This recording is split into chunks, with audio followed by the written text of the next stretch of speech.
టాలీవుడ్ కు రష్మిక మందన్న టాటా చెప్తున్నారా? సౌత్ కు బై బై చెప్పి బాలీవుడ్ లో సెటిల్ అవ్వాలని చూస్తున్నారా? స్టార్ హీరోలు వేచి చూస్తున్నా, నిర్మాతలు క్యూ కడుతున్నా అమ్మడి చూపు మాత్రం ముంబై మీదే ఉందా? పుష్ప 2 తర్వాత రష్మిక ప్లానింగ్ ఏంటి? తెలుగులో ఇంకేమైనా సినిమాలు ఒప్పుకుంటారా? యానిమల్ ముందు వరకు రష్మిక మందన్న కెరీర్ అంతంత మాత్రంగానే ఉంది. బాలీవుడ్లో చేసిన 2 సినిమాలు పెద్దగా గుర్తింపు తీసుకురాలేదు. కానీ యానిమల్తో అమ్మడి రేంజ్ మారిపోయింది. దెబ్బకు టాక్ ఆఫ్ ది ఇండస్ట్రీగా మారిపోయారు.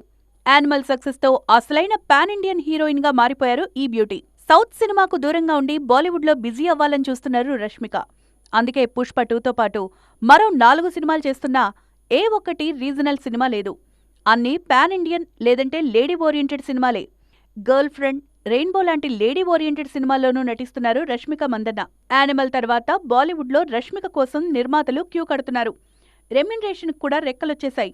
ప్రస్తుతం ధనుష్, నాగార్జున, శేఖర్ కమ్ముల కాంబినేషన్లో వస్తున్న కుబేర్లోనూ నటిస్తున్నారు. ఇది కూడా కేవలం పాన్ ఇండియన్ సినిమానే. మొత్తానికైతే పాన్ ఇండియా లేదంటే బాలీవుడ్ అంటూ రీజనల్ సినిమాలకు బై బై చెప్తున్నారు రష్మిక.